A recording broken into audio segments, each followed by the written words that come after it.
Raise your hand if you've heard these quotes. There's no love without forgiveness. There's no peace without forgiveness. Forgiveness is a gift you give to yourself. Yeah, right? When someone wrongs us, we are taught to forgive. As a matter of fact, experts urge us to forgive as quickly and as thoroughly as possible. Now, that's easy to do if someone steals your favorite parking spot, or maybe your best friend cancels a lunch date at the last minute, or your boyfriend forgets to record last week's Game of Thrones. You know who you are. But is forgiveness easy if someone steals your life savings? What if someone beats you in a coma? What if someone molests your child? Then can you forgive? I volunteer my time teaching interviewing skills at a shelter for battered women. And there, those predicaments are not uncommon. I run into women who face horrific sets of circumstances, and they are told the only way that they can find peace, heal, and move on is if they forgive their abusers. And of course, that's hard for many of them. Now, as an actress and a speech pathologist, I'm always questioning the motivations behind human behavior. And one question I've always had is, what motivates us to forgive? Do we have to do it? I mean, let's face it, forgiveness is hard and it takes too long. Why? Because forgiveness is not a natural emotion. Human beings are not born with the ability to forgive, but we are born with the ability to hate. According to Dr. Leslie Greenberg, one of the primary developers of emotion-focused therapy, he states that all of our emotions, including hate, has the ability to elevate our emotional states for the better. So when we are seeking peace, why do we suppress something as natural and as easily accessible as hate in order to do something as unnatural and difficult to obtain as forgiveness? So I contend, forget forgiveness. Harness hate. Then you'll heal. Then you'll find peace. Then you'll be able to move on. Now, when I told the women at the shelter about harnessing hate, across the board, they all said the same thing. I don't want to hate. And then when they went on to explain why they didn't want to hate, I realized that they were responding to the connotation of hate as a word, not the reality of hate as an emotion. So in order to effectively harness hate, you must understand three realities. The first is hate's true definition. What is the definition of hate? Hate is simply a dislike or an aversion towards something or someone. That's it. Therefore, we all hate a lot of things, all the time. I mean, we hate getting sick, right? We dislike getting injured. We hate broccoli. We hate the Kardashians, whatever. But when people say they don't want to hate, what they actually mean is they don't want to be angry. There's a difference between hate and anger. Yeah, the emotions are related, but anger is hostile.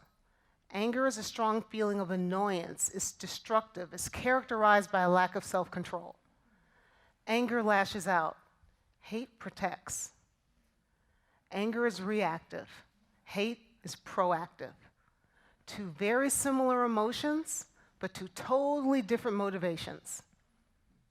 The second reality about hate is hate's effect on the brain. The University College London did a study in which participants' brains were mapped with an MRI scanner while they looked at pictures of people they hated. What they noted was that two regions of the brain quickly lit up and became active. The first region is the putamen. Now, that's the region of the brain that dictates the preparation and execution of physical movement. The second region of the brain that lit up was the frontal cortex. That's the region of the brain that dictates critical thinking and reasoning. Hate triggers movement and reasoning. Movement and reasoning, think about that. That's a powerful combination. And in the past, when great gains were made in society, they weren't made because people forgave. They were made because people hated something.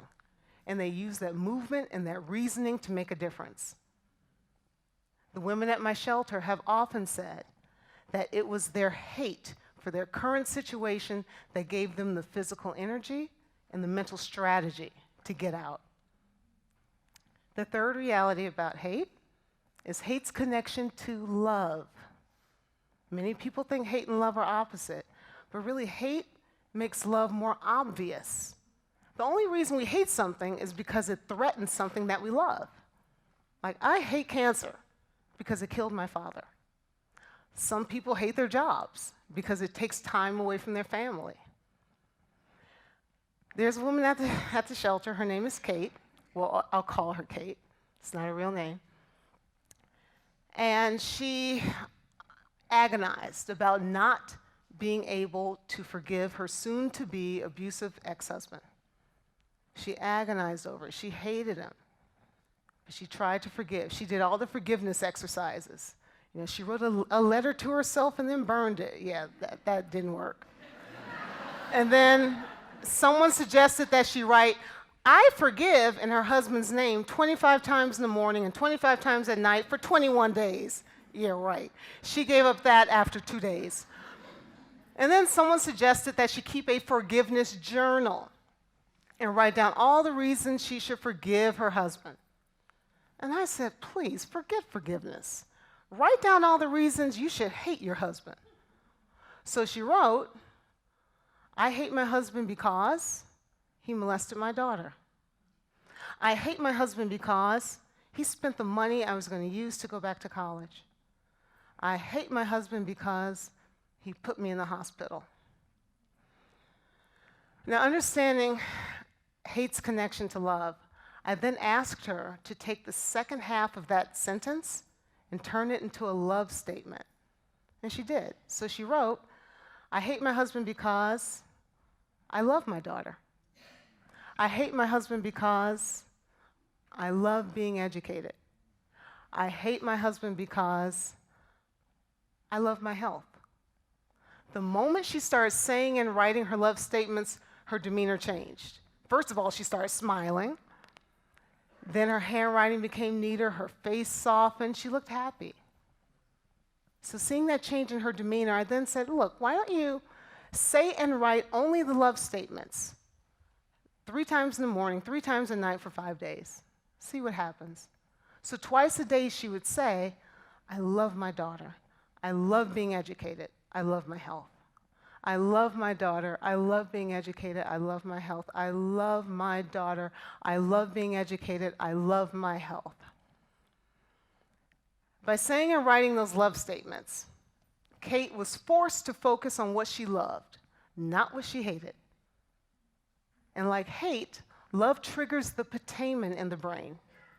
And the physical act of writing controls the area of the brain that dictates thinking, creativity, and healing. Pretty soon, she didn't have a forgiveness journal. She had a love journal. And it was filled with everything that she loved. And like a schoolgirl in love, she also had hearts and flowers and song lyrics and all kinds of stuff. And she even had plans. So the next time I saw her, she wasn't even talking about her husband. She wasn't even talking about forgiveness. She was asking me about college scholarships. She was asking me about inexpensive getaways that she could take with her daughter. She was contemplating taking a yoga class. So in doing that hate-love exercise that Kate did, hate was used to highlight what she loved. And what you love, you empower. And what you empower, you attract. And that is harnessing hate in a healthy way. Now, my ultimate goal is not to make you not forgive. Don't worry. But I just want to let you off the hook if you can't. Emotional healing is a process, and it requires care and sensitivity. So why insist on forgiving if it's only going to make you feel frustrated and guilty? Remember, forgiveness is a choice, and by definition, choices are options. They're not imperatives. So it's okay if you can't forgive that person who got you fired at work. It's okay if you can't forgive that person who molested your child. But what is not okay is for you to deny yourself negative emotions. Negative emotions are there to tell you something. And when you listen to what it's trying to tell you, only then will they melt away. So the next time you can't forgive, Olivia said, just forget it. Just stop it and harness that hate. And you harness it by acknowledging it, then welcoming it, and then turning it into love. Thank you.